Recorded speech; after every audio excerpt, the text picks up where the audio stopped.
This sport has helped me so much in my life. I think my jaw is broken, by the way, so. Breaking. Jake Paul announces retirement in post-fight interview after Anthony Joshua loss.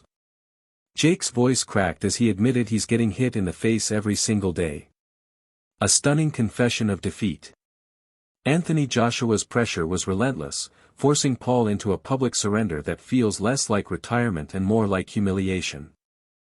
From boxing, I'm getting hit in the face every. Eddie Hearn's words cut through the noise. Even he admits British fight fans wanted the biggest fight, but hints Jake Paul's career might be done, saying if that is the last we see of him, he's had a great career. Feels like damage control after Anthony Joshua exposed Paul's limits and forced this early exit. British fight fans, because we've got a chance to make the biggest fight in boxing, but you know, if that is the last we see of him, he's had a great career. I doubt it. But, you know, it's always best to come into retirement to make sure someone pays you to come out of retirement. But if that's his lot, much respect. And seeing Jake Paul in tears after that Anthony Joshua loss tells you everything. The man who once talked big was reduced to emotion and regret. After taking punishment and finally being stopped, Paul's retirement announcement doesn't sound like confidence. It sounds like someone realizing his limitations under real boxing pressure. I'm scared.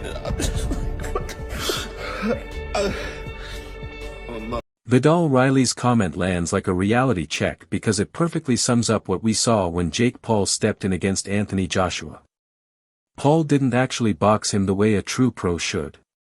Instead, he tried to scrape and gamble his way through the rounds. That's not skill, that's avoidance. Against a man of Joshua's caliber, trying to survive rather than engage simply exposes your limitations. This wasn't clever tactic. It was proof that when the gloves are laced up for real and someone with genuine boxing IQ is in front of you, Paul's hidden hope game plan collapses. Joshua didn't just beat him. He outclassed him in every meaningful facet of the fight, forcing Paul to rely on anything but true boxing to stay upright. What else are you supposed to do? You're clearly not going to defeat me if you decide to box me. So you have to use something else. Eddie Hearn's words sound polite, but listen closely and you can hear the concession behind them. When he says Paul had to do what he had to do to survive, what he's really describing is a fighter being overwhelmed by the sheer quality of Anthony Joshua. Joshua's veteran precision and heavy hands pushed Paul onto that back foot, forcing him into survival mode rather than allowing him to fight. Surviving is not competing. It's a boxer getting out of trouble. And that's exactly what Paul was doing for large stretches of this fight. Anthony Joshua systematically dissected him, showing that when the gloves go on for a legitimate heavyweight contest, Paul is simply out of his league. When they're rugby tackling you, but he had to do what he had to do to survive. And he did that. Spencer Oliver's praise reads nicely on paper, but after watching how Jake Paul was completely exposed by Anthony Joshua, it feels like wishful thinking rather than reality. Yes, Paul brought eyes.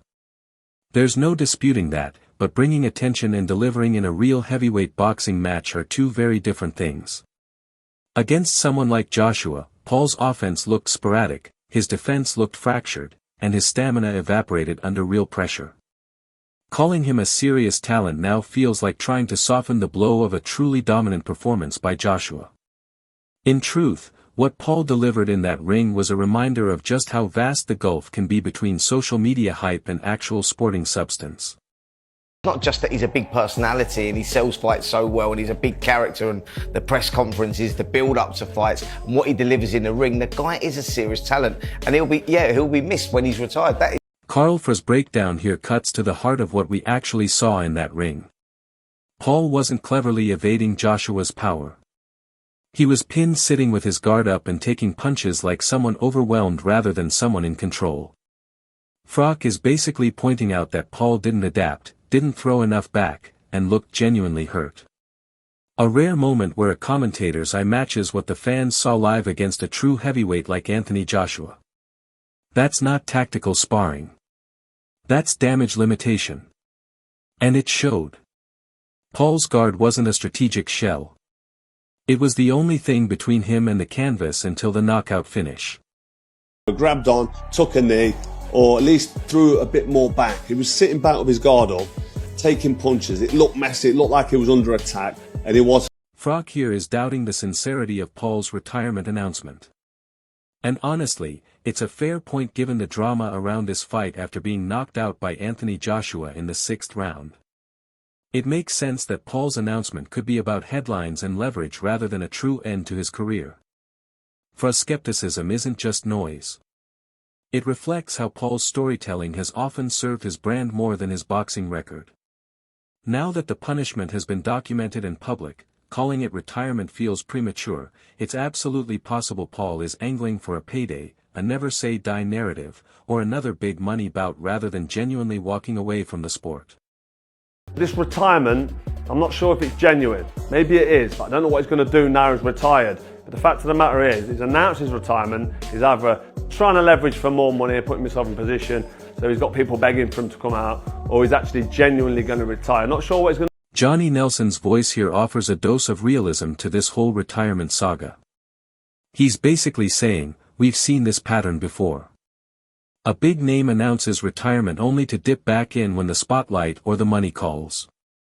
After losing badly to Anthony Joshua, for Paul to step away for good would be surprising given his career trajectory. Nelson's reference to the boy that cried wolf is a clear suggestion that Paul's exit could end up as another chapter of talk rather than a genuine goodbye. Paul's never shied from headlines, but in real boxing terms, lasting 6 rounds against Joshua and then claiming retirement feels like damage control more than closure. He's not going to do it again. We've seen it before, and I'm quite sure the common word's going to be the boy that cried wolf. I think in reality... Nelson's take here is painfully direct. Jake Paul mugged himself off by talking big and then boxing scared. That line about not wanting a big on my face basically revealed Paul's mindset before he set foot in the ring with Anthony Joshua. Instead of backing it up, he boxed like a man trying to avoid punishment. And that facade collapsed under real pressure. There's a brutal honesty in that observation. Paul's pride was hurt more by his own pre-fight bravado than by Joshua's fists. When you come in talking bravely and then spend the night trying not to eat those punches, the narrative flips. And in this case, it flipped hard against him. So after the things he said the last time, he knows he probably mugged himself off. I think that probably hurt him more than anything, hurt his pride. Anthony Joshua's own words here tell you exactly how he viewed that fight. Joshua tried to shut Jake down at 100 miles per hour, forcing Paul to dance and circle rather than stand and trade. This wasn't Paul's comfortable playground of social media-fueled fights. This was elite-level ring sense forcing him into survival mode. Paul's movement looked reactionary because it was reactionary. He had no answer to real pressure from Joshua. This strategic pressure is why Paul ended up fatigued and retreating rather than executing his usual game plan. In essence, Joshua's focus and intent dictated the fight's pace and forced Paul to move around the ring rather than prove he belonged in a true heavyweight confrontation. The result was inevitable, and Paul's retirement talk after such a performance feels like an attempt to rewrite a clear sporting truth. 100 miles an hour, or I would have gone on the back foot. So Jake decided to move around the ring, and I decided to put the pressure on. What I could have done. Frank Warren's analysis tries to soften the blow, praising the body shots and toughness. But in the context of what happened to Jake Paul against Anthony Joshua, it actually highlights how one-sided that contest felt. When someone like Joshua lands meaningful shots at will on a fighter, it's not just good body work, it's control. Paul wasn't the man dictating the pace or impressing in a vacuum. He was constantly reacting, trying to avoid the next big salvo rather than setting the tempo. Naming past wins doesn't change the reality that Joshua's power and experience, 28 wins with 25 knockouts, overwhelmed Paul's approach in Miami. Joshua isn't no slouch. He's a legitimate heavyweight force. And for Paul to come off looking like someone who got tagged cleanly and eventually stopped exposes the real gulf between a seasoned champion and a crossover star. This isn't narrative building. It's a boxing truth play-by-play. Real punchers in true heavyweight contests don't just get respect, they earn it decisively. And that's exactly what we saw. And I'll tell you what his body shots were good. He was catching him with body shots, and I think, and Joe's no slouch. I mean, he's a He's a tough guy. He's on a roll. He's a former world champion. He's beaten, was it 3 or 4 of his last fights, all top 10 ranked fighters, and done it in style. John Fury's praise of heart and belief sounds great on paper, but context matters. And against Anthony Joshua, heart alone doesn't win fights.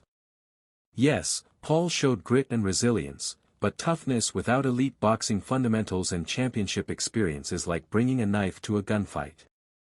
Joshua isn't just strong-minded. He's been in wars where skill mattered as much as courage. And that's where Paul's limitations became glaringly obvious. Fury's words reflect the romantic ideal of persistence, but boxing doesn't reward heart stories when ringside officials are scoring rounds or slapping on stoppages. Paul's belief in himself is admirable, but belief doesn't negate a broken jaw or the systematic dismantling by a former world champion who knows where to land the clean shots that matter. In this fight, heart was visible, but so was the truth. Anthony Joshua's caliber exposed just how far social media fame can carry someone before the real sport catches up. On points, bro, crazy. How did you have it? I had him up, bro, convincingly. Awesome fight. Awesome. Hey, science of the sport. This guy adapts. I knew it. How did you know he was going to win? Why? He's got too much ammunition. You know, southpaw, orthodox, on the back foot. That's what changes good from great is knowing how to adapt. You know. John Fury's praise of heart and belief sounds great on paper, but context matters. And against Anthony Joshua, heart alone doesn't win fights. Yes, Paul showed grit and resilience, but toughness without elite boxing fundamentals and championship experience is like bringing a knife to a gunfight. Joshua isn't just strong-minded. He's been in wars where skill mattered as much as courage. And that's where Paul's limitations became glaringly obvious. Fury's words reflect the romantic ideal of persistence, but boxing doesn't reward heart stories when ringside officials are scoring rounds or slapping on stoppages. Paul's belief in himself is admirable, but belief doesn't negate a broken jaw or the systematic dismantling by a former world champion who knows where to land the clean shots that matter. In this fight, heart was visible, but so was the truth. Anthony Joshua's caliber exposed just how far social media fame can carry someone before the real sport catches up. Courage, heart and determination, and his will to win.